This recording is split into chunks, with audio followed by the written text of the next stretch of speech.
Buenas noches. Qué bueno que estamos aquí en esta noche. Un saludo para cada uno de ustedes y también los que están en Zoom, ¿verdad? Que tenemos un grupito en Zoom. Agarren sus Biblias. Este,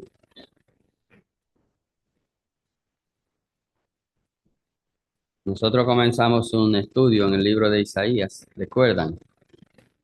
Este, y tocamos la introducción, es decir, la primera parte, los primeros versículos, y estuvimos viendo una fotografía, una radiografía de,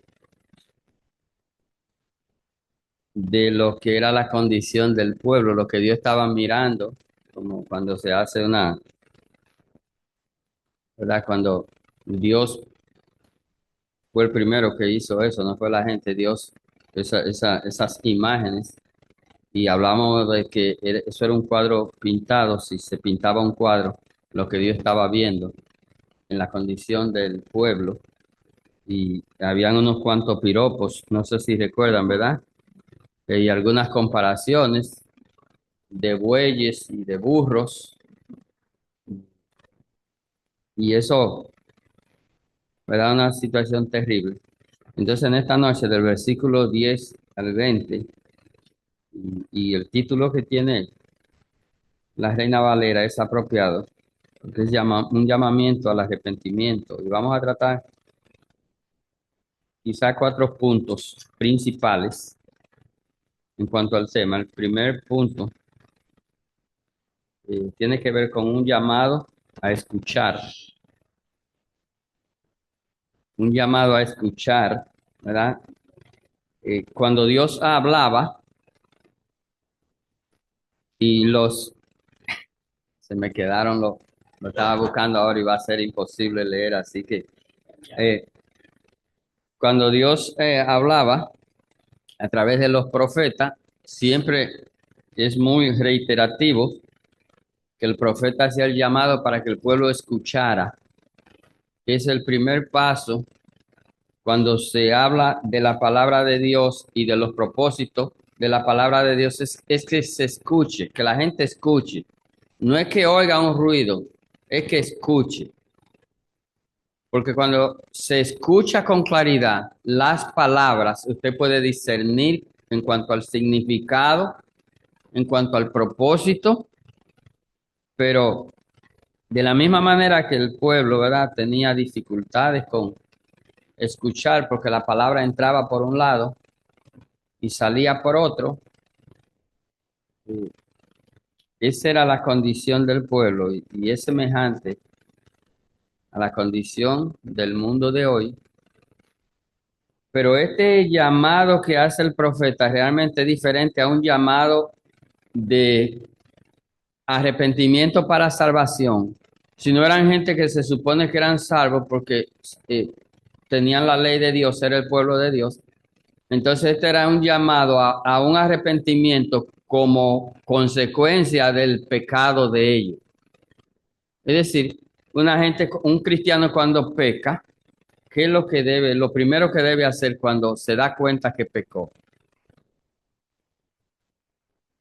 Arrepentirse pidiendo perdón. De la misma manera que el arrepentimiento para salvación tiene que ver con confesión, eso es una parte, la confesión a Dios, es decir, la confesión a Dios es el reconocimiento de que tú pecaste o que tú eres pecador, cualquiera de las dos, en cualquiera de los dos casos, y entonces la confesión de ese pecado y esa confesión es un pedido de arrepentimiento. Entonces, por eso el proceso de salvación necesita que la persona que ha de ser salva en ese momento, eso es un paso que no puede dejar de hacer. O sea, si una persona se convierte y no pide perdón por su pecado, no está convertido. porque el arrepentimiento es como resultado de reconocer tu condición de pecador. Eso es un arrepentimiento genuino. Entonces, ese arrepentimiento genuino es demandado por Dios. El primer punto, ¿verdad? Que escucharan. El segundo punto, la falsedad en el culto.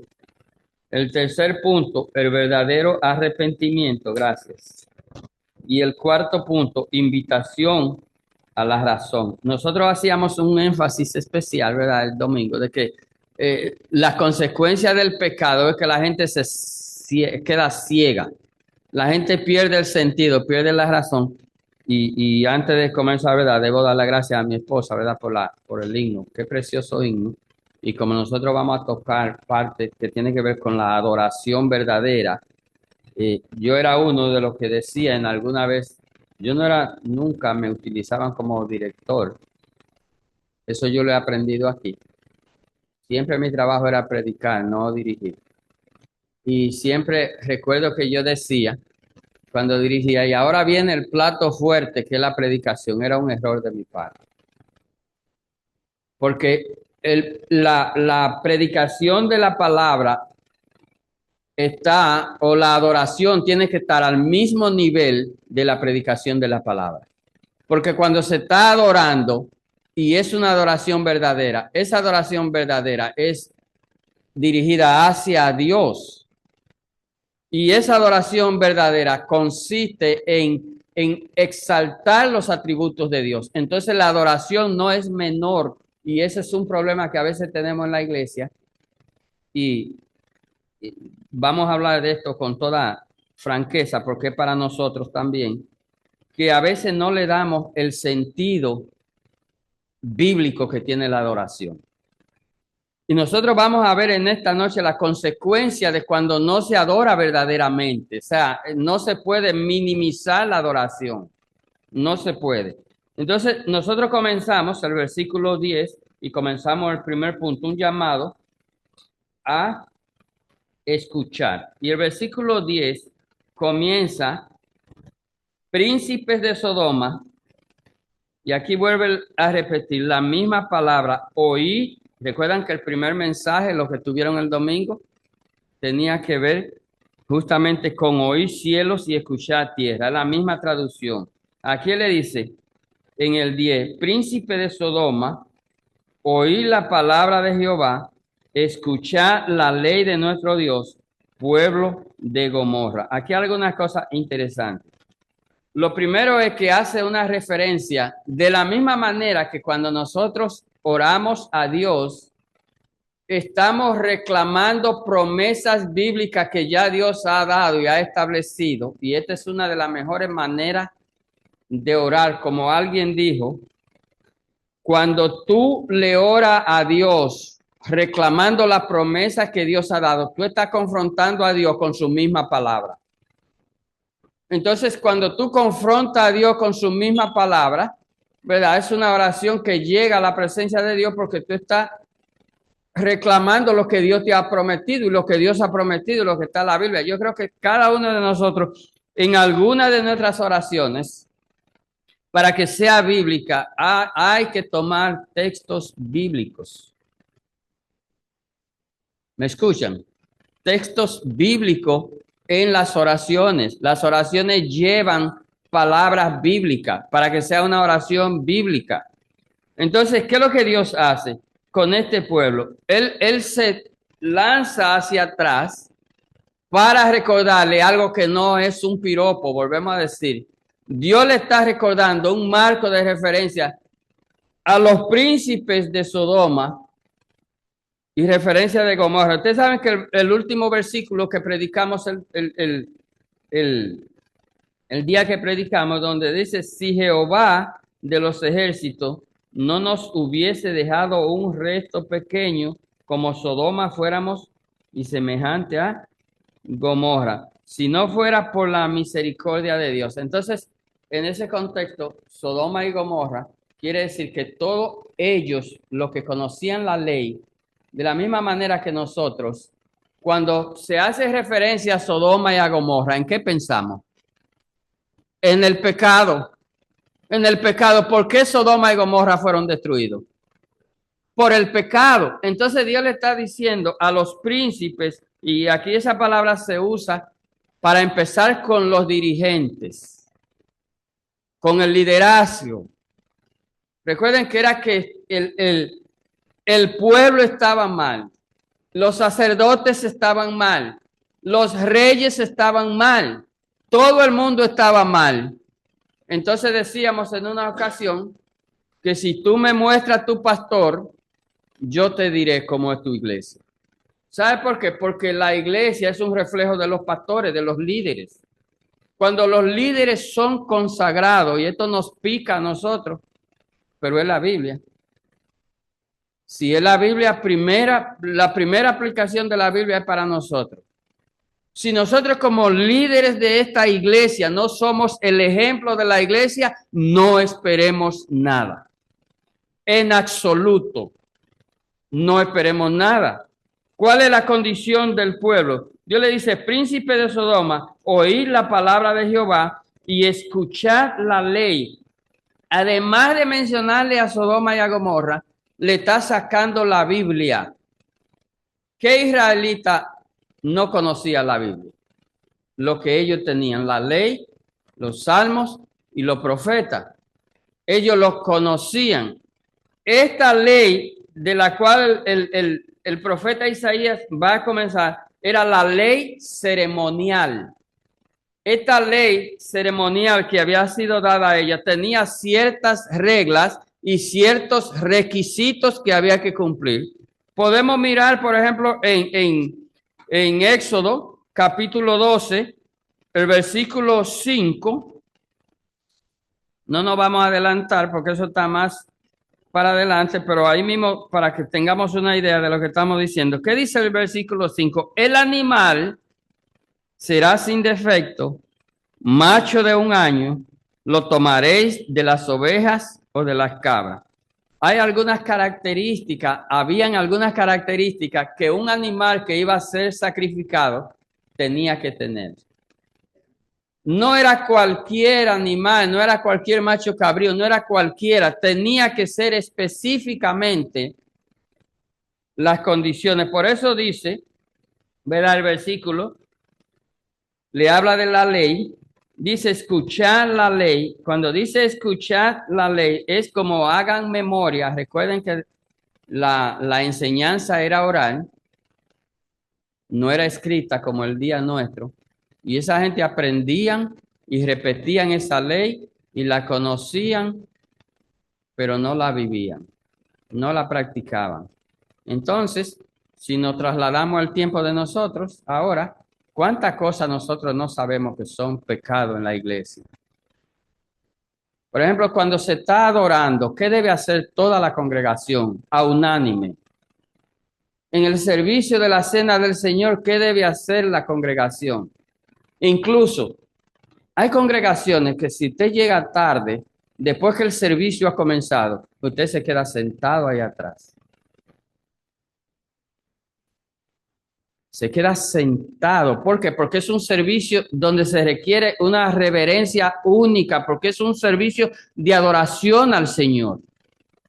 Comenzó el servicio, cualquier servicio que comience en la iglesia, ya comenzó, se termina todo ahí, se apaga todo ahí como el cuento y todo el mundo se sienta, todo se para porque vamos al servicio del Señor. Comenzó el servicio, si comienza a las 8, todo lo que se va a hacer debe hacerse antes de las 8. Llegó a las 8, una iglesia que quiera practicar la reverencia a las 8, todo el mundo está sentado y callado. Es la Biblia, hermano. No me tire piedra, es la Biblia. Estamos hablando de reverencia. Entonces, porque nosotros vamos a ver las consecuencias. Los versículos del 11 al 15, donde dice la falsedad en el culto. La falsedad en el culto. Y leemos, ¿para qué me sirve, dice Jehová, palabra del Señor es esto, la multitud de vuestros sacrificios?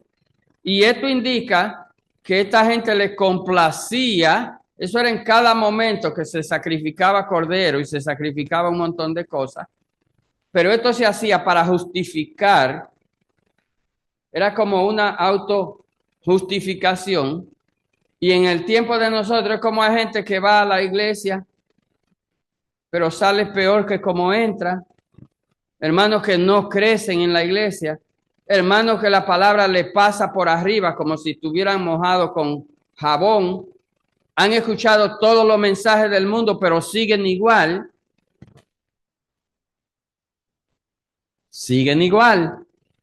Entonces, ¿cómo es posible que la palabra no haga ningún efecto en la vida de un cristiano? Tengo que revisarme.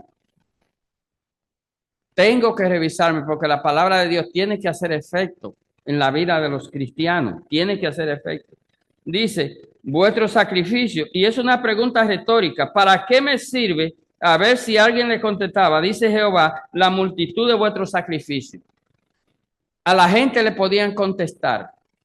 Entre ellos se podían contestar porque ellos eran hipócritas y el que más sacrificio hacía y el que más estaba en el templo y el que más bonito hablaba y el que más bonito servía, entre ellos, ese era el que tenía la honra. Pero Dios se está preguntando, ¿de qué me sirve todo eso que usted está haciendo si a mí tú no me vas a engañar? No, no me vas a engañar. O sea, haz todo lo que quieras, pero a mí no me vas a engañar.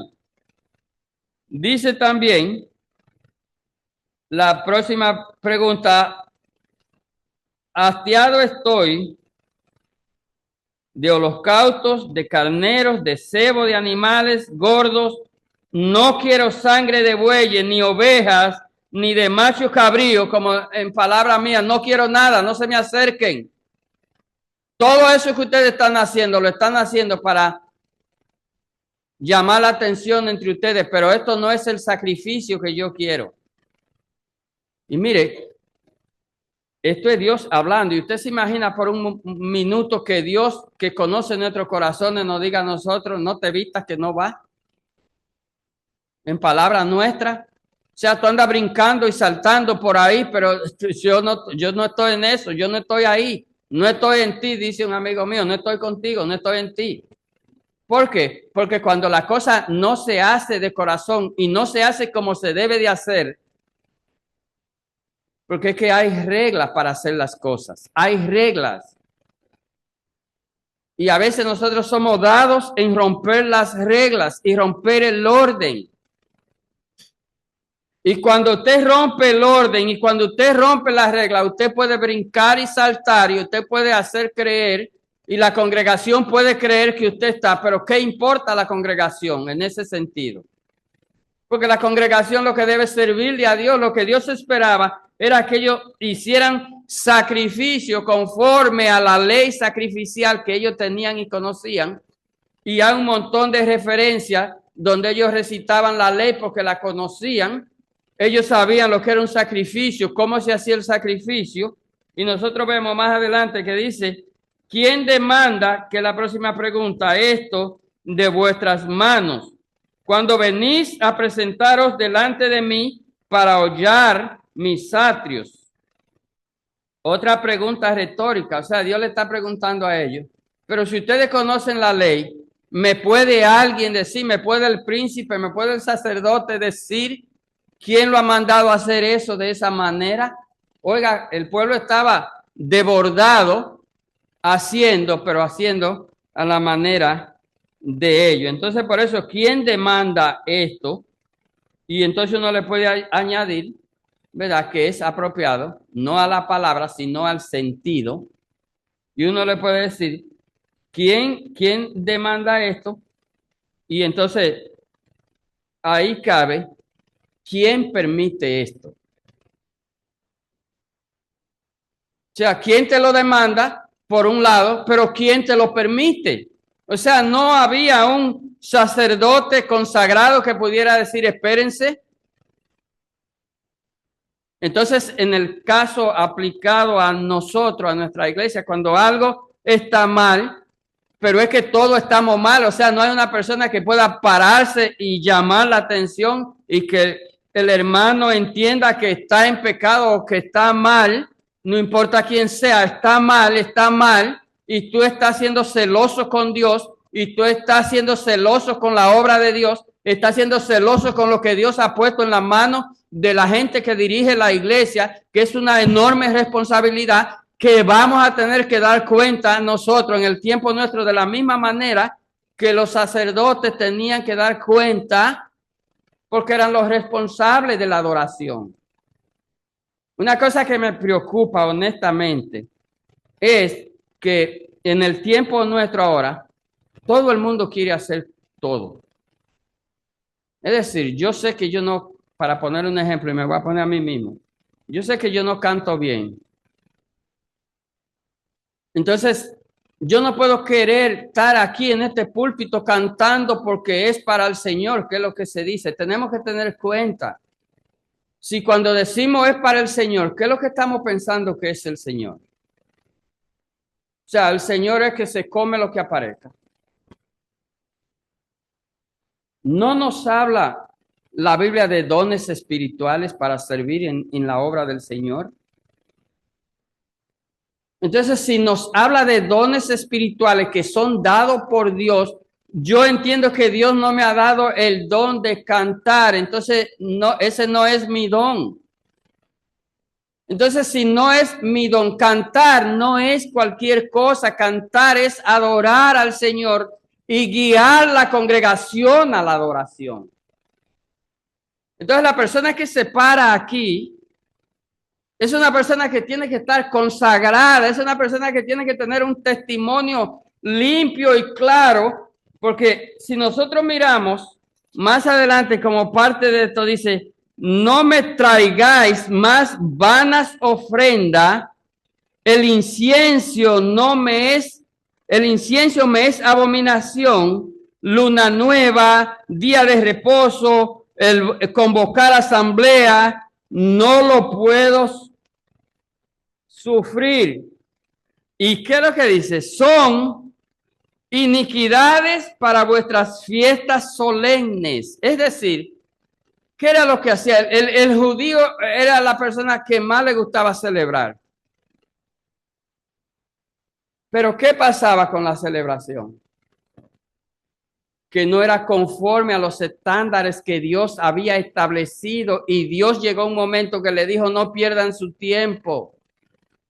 No lo pierdan porque aún tú cantes bonito, hay personas que cantan bonito, precioso, pero si tu vida no está consagrada, si tú no sabes a quién le estás cantando, si tú no te estás preocupando, porque cuando tú te paras aquí, tú vienes a adorar al Señor y tú vienes a guiar la congregación a la adoración verdadera. O sea, el trabajo de las personas que cantan, ¿verdad? Que adora al Señor es guiar a la congregación a una adoración genuina. Antes todo el mundo, ¿verdad? Cuando alguien se paraba, lo que hacía era que guiaban, pero guiaban a la congregación porque la adoración congregacional es una adoración que se debe hacer, ¿verdad? Todo prácticamente, los que están aquí dirigen y los que están allá están adorando al Señor. Pero ya cuando tú estás aquí, que ya tú eres parte de ese ministerio de adoración, ese es un ministerio que es un ministerio que las personas, los hermanos, las hermanas deben ser personas consagradas. Consagrada al Señor. Porque el Señor le dice, cuando extendáis vuestras manos, yo esconderé de vosotros mis oídos, mis ojos, y yo pienso en una figura, la congregación del pueblo de Israel adorando, y el Señor de paz. Esa es la figura. Ellos están adorando, pero el Señor dice que esconde sus ojos. Es decir, a mí no me importa lo que ustedes están haciendo. Esa es la parafraseado del Señor. No me importa lo que están haciendo porque no lo están haciendo. Dice, asimismo, cuando multipliquéis la oración, y la oración multiplicada, no dice por cuánto, pero era que oraban mucho, rezaban mucho. Pero ¿quién lo estaba escuchando? Nadie.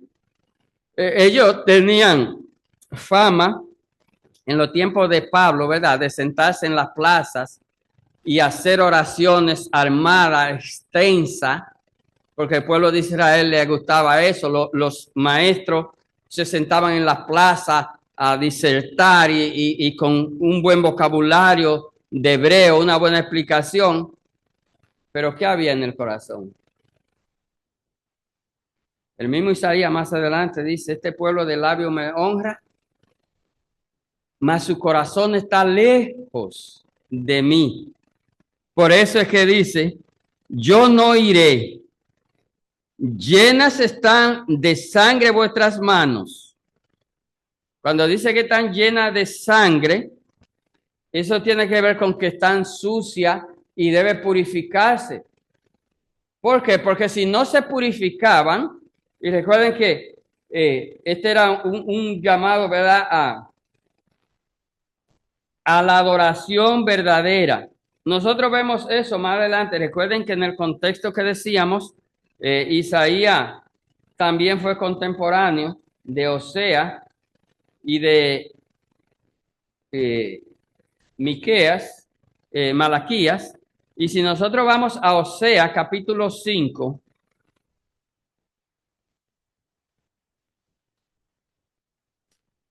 nosotros vamos a ver algo semejante a sí mismo.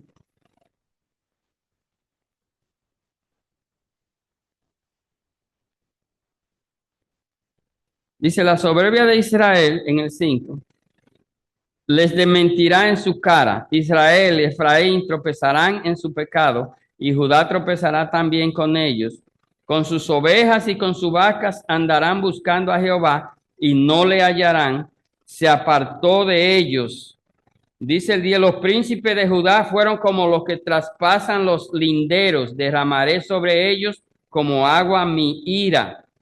Y todo, si leemos el capítulo 5 entero todo, y si de aquí también el capítulo 1, pero también todos el 1, el 2, el 3,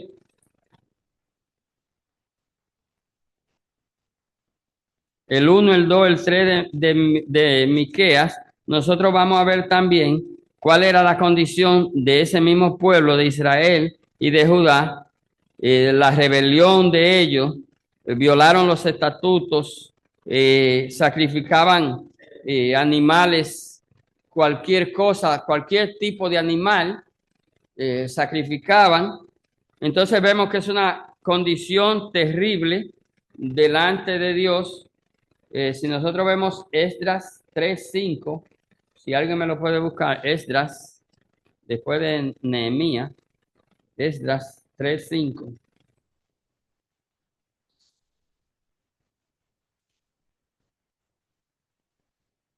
¿Encontró alguien Esdras 3:5?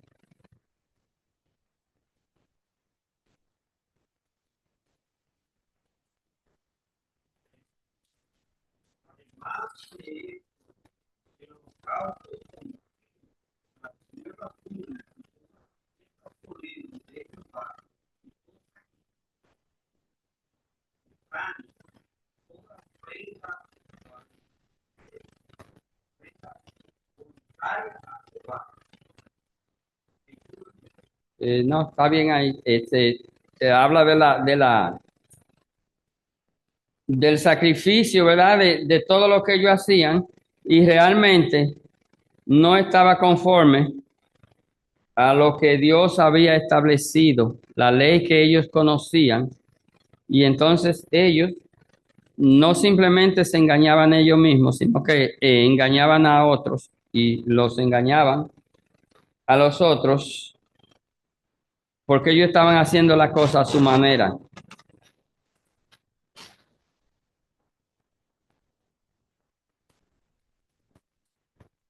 Entonces, nosotros tenemos que tener cierto cuidado, como le decía, porque la persona que sirve al Señor en cualquier tiempo, recuerden que este tiempo era el tiempo de la debacle del pueblo de Israel. Isaías duró alrededor de 40 años y hasta los últimos 25 capítulos, desde el primero hasta 30 y pico, fue llamado a juicio, llamado a castigo, porque persistieron en el pecado y persistieron en pecar. Entonces yo creo que nosotros, si miramos esto, nos damos cuenta del cuidado que debemos tener, porque nosotros podemos hacer lo mismo que hizo Dios, ¿verdad? Dios, al hablarle del problema, le muestra los resultados o la consecuencia. Dios los refiere a Sodoma y a Gomorra. Entonces nosotros en el tiempo de ahora, nosotros miramos la consecuencia de lo que le pasaba al pueblo cuando desobedecía, ¿verdad? Porque ya nosotros estamos en este tiempo. Pero ¿qué no ha cambiado? Dios no ha cambiado. La manera de adoración ha cambiado porque nosotros no sacrificamos animales, pero dice Efesios que nosotros fuimos creados para alabanza ¿de qué? ¿De la gloria de quién? De Dios. ¿De quién? Del mismo Dios. Entonces, nuestra adoración no es con animales, pero nosotros somos los que nos ofrecemos como sacrificio de alabanza y de adoración. Es decir, cuando usted canta al Señor, ¿qué usted está haciendo? Un sacrificio de adoración. Cuando usted está orando al Señor, ¿qué está haciendo? Un sacrificio de adoración. Por eso muchas oraciones uno comienza a veces pidiéndole perdón a Dios, a veces porque uno sabe que ha pecado y a veces porque uno no sabe, pero por si acaso, Job es un buen ejemplo, ¿verdad? Hacía como una reserva de perdón, se puede usar esa frase, hacer una reserva de perdón, es tú pedir perdón porque tú no sabes, a veces uno peca y no sabe, ¿verdad? Y entonces tú le pides perdón a Dios, y yo creo que la vida del cristiano que quiere vivir diferente debe ser en base a pedirle perdón a Dios. El tercer punto tiene que ver con el verdadero arrepentimiento. Y los versículos 16 y 17 dicen: lavaos y limpiaos, quitad la iniquidad de vuestras obras de delante de mis ojos, dejad de hacer lo malo, aprended a hacer el bien, buscad el juicio, restituid al agraviado, haced justicia al huérfano y amparad a las viudas. Estas eran las cosas que ellos debían hacer y no estaban haciendo. Lavaos y limpiaos. Es decir, siempre algo bueno que tiene Dios es que mientras estamos vivos, da oportunidades para que el pecador se arrepienta. Y yo creo que eso está de nuestro favor. Pero debemos ser honestos nosotros mismos, porque nosotros podemos parecer o aparentar piadosos. Podemos parecer que tenemos la mejor intención del mundo. Y a veces hasta es verdad, a veces hay gente que tiene la buena intención, pero la buena intención no es suficiente. No lo es. Entonces, yo creo que lo mejor que podemos hacer es reconocer, pero antes de reconocer, debemos autoevaluarnos y debemos evaluar las cosas que hacemos y debemos evaluar la manera en que estamos viviendo y la manera que nos estamos comportando. Una de las cosas que pasa es que nosotros escuchamos prédicas y prédicas y prédicas y prédicas, pero aparentemente seguimos igual. Aparentemente seguimos igual, y digo esto, y lo debo decir. A veces uno viene el domingo a la iglesia y a veces están cantando y es una bulla. Cuando se está cantando, se está adorando al Señor. Y se debe respetar eso. Cuando se está orando, se debe estar en silencio. Porque nosotros estamos en la casa del Señor. Estamos adorando al Señor. Estamos en comunión. Y a veces estamos violando eso. Comunión quiere decir que se cae una aguja y usted le escucha. ¿Usted entiende? Eso es parafraseado. Se cae una aguja y usted le escucha. ¿Por qué? Porque todo el mundo, si estamos orando, todo el mundo está orando. Y yo, algo que yo criticaba mucho en la iglesia, una iglesia, yo visitaba muchas iglesias. Y algo que criticaba es que en el medio del servicio una gente llega tarde y alguien está predicando aquí, ellos seguían prum, a arrodillarse al púlpito. Y yo decía, pensaba, tú llegaste tarde, eso es romper la comunión, ya el tiempo de oración pasó, ya se está predicando, ya se está cantando. El que quiere orar, llega temprano, como hace el hermano Moisés, ¿verdad? Los domingos, llegue temprano y arrodíllese ahí en una esquina a orar, tranquilito, calladito, pero ya después que el servicio comenzó y usted se pone a orar, ¿usted sabe qué se le llama eso? Romper la comunión. Si están cantando y usted está leyendo, ¿usted sabe lo que se llama eso? Romper la comunión. Y es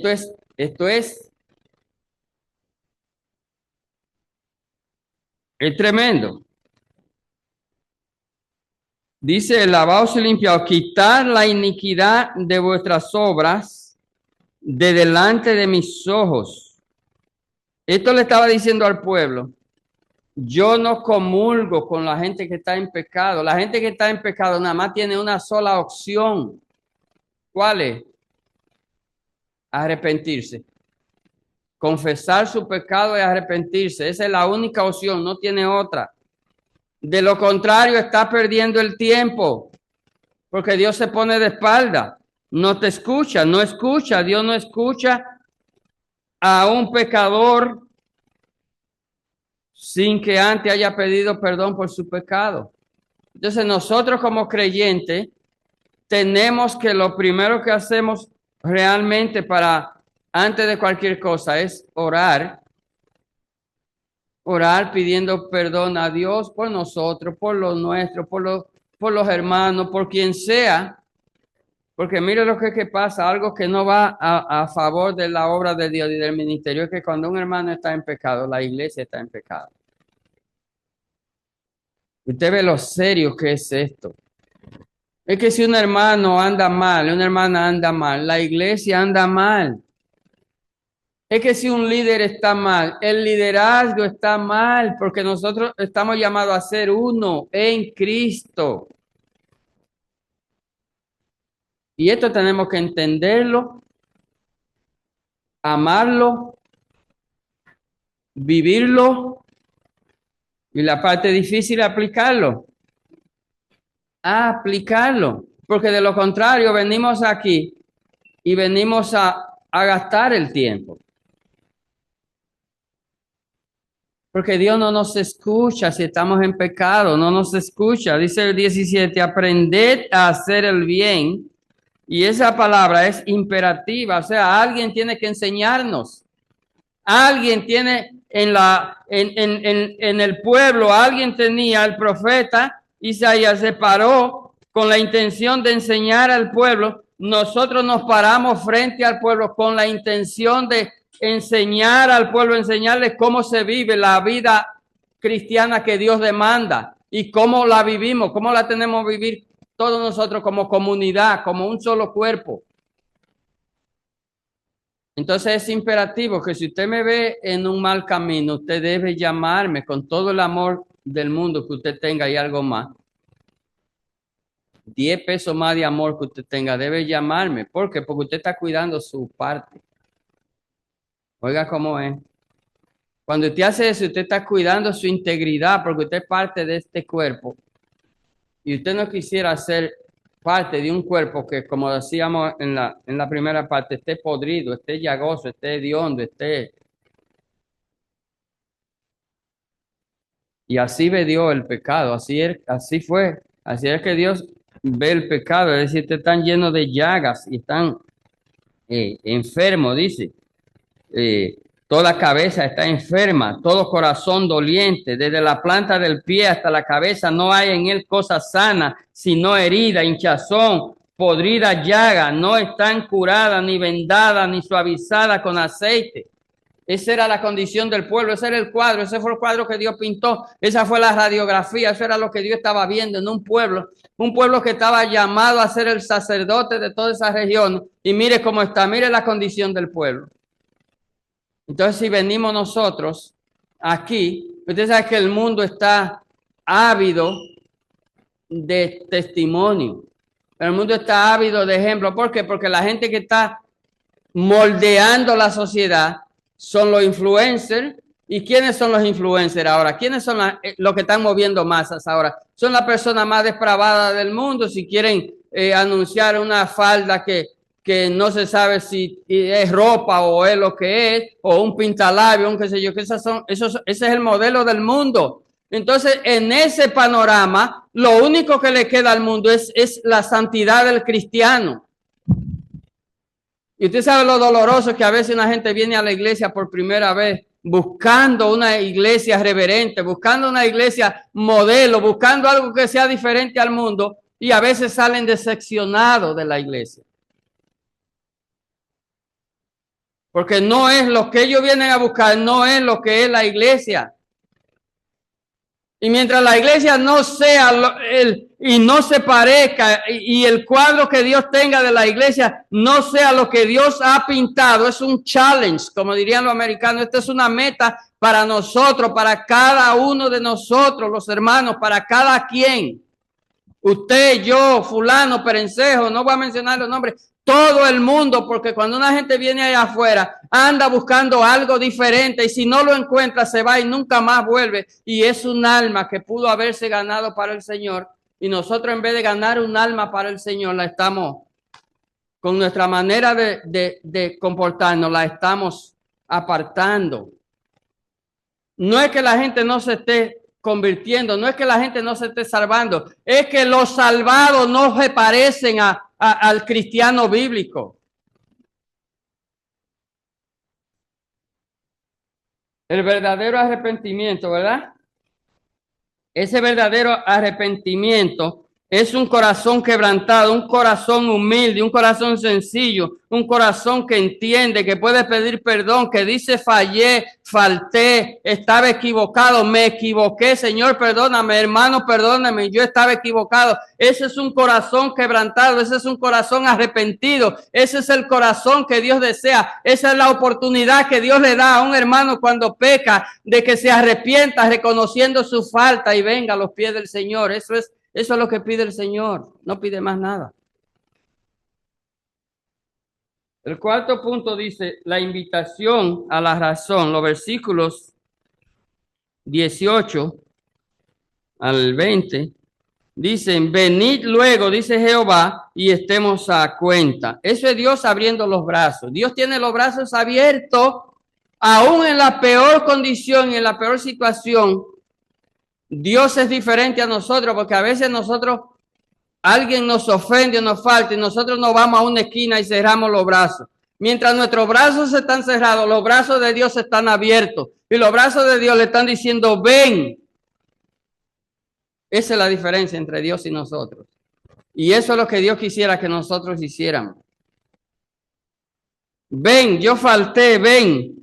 Le dice, venid, y eso es imperativo luego, dice Jehová, y estemos a cuenta. ¿Sabe lo que Dios está haciendo con esto? Dios está librándolo a ellos de poner como excusa que eran tan pecadores, que se sentían tan sucios que Dios no lo podía perdonar. Y Dios le está diciendo, olvídense, ustedes están en la peor condición que un ser humano puede estar, en la peor condición que se puede vivir, ustedes están, pero yo le estoy diciendo, ven. Dice, estemos a cuenta, eso es como saquemos cuenta, vengan, saquemos cuenta. Si vuestros pecados fueren como la grana, como la nieve, serán emblanquecidos.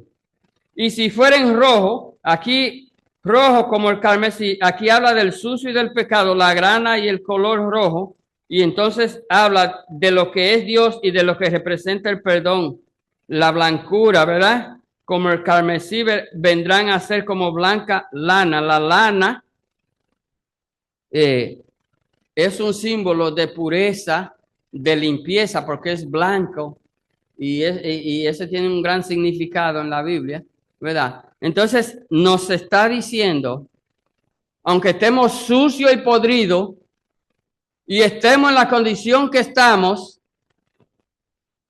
ahí está la sangre de Cristo que se obtiene a través del perdón, porque cuando le pedimos perdón a Dios es como si viniera un torrente de sangre de Cristo y nos limpia y nos deja en la misma condición que estábamos cuando creímos en el Señor y fuimos limpiados y fuimos lavados por la sangre de Cristo. Entonces, ¿qué nos impide a nosotros? ¿Por qué estar tan amargados y tan tristes cuando nosotros podemos tomar la palabra de Dios? Y estos ejemplos nos recuerdan a nosotros que sí podemos pecar porque estamos en un mundo complicado, pero nosotros tenemos un Dios al que le queremos servir y le queremos servir de la manera que Él quiere. Esa es nuestra meta. Señor, te queremos servir de la manera que tú quieres. Y si tenemos que cortarnos la lengua para callarnos en la iglesia y para adorar al Señor de la manera que Él quiere, lo podemos hacer porque esto es temporal, como decíamos, ¿verdad? La casa en la primera parte donde decía, ¿verdad? Nosotros somos peregrinos, aquí esto es un ratito. Vamos a vivir este ratito que nos queda consagrado al Señor porque nosotros soñamos. Y ojalá que este sueño lo podamos ver. Nosotros soñamos con tener una iglesia floreciente, una iglesia que se caracterice por la santidad al Señor. Padre, gracias en esta noche por tu palabra. Es tu palabra. Y la hemos predicado y la hemos explicado conforme a tu voluntad. Gracias por los que estamos congregados aquí, de la misma manera que los que están en Zoom. Esperamos que hayan sido bendecidos con esta palabra. Ahora nos despedimos de este lugar. Muchas gracias por lo que hemos hecho. Llévanos en paz y ayúdanos, Señor, a tomar esta reflexión de tu palabra y que esto nos transforme, cambie nuestra vida 180 grados para que tú puedas obrar en nosotros y nosotros podamos hacer tu obra y cumplir tu voluntad. Muchas gracias en el nombre de Jesús. Amén. Dios le bendiga, hermano, y el culto está terminado.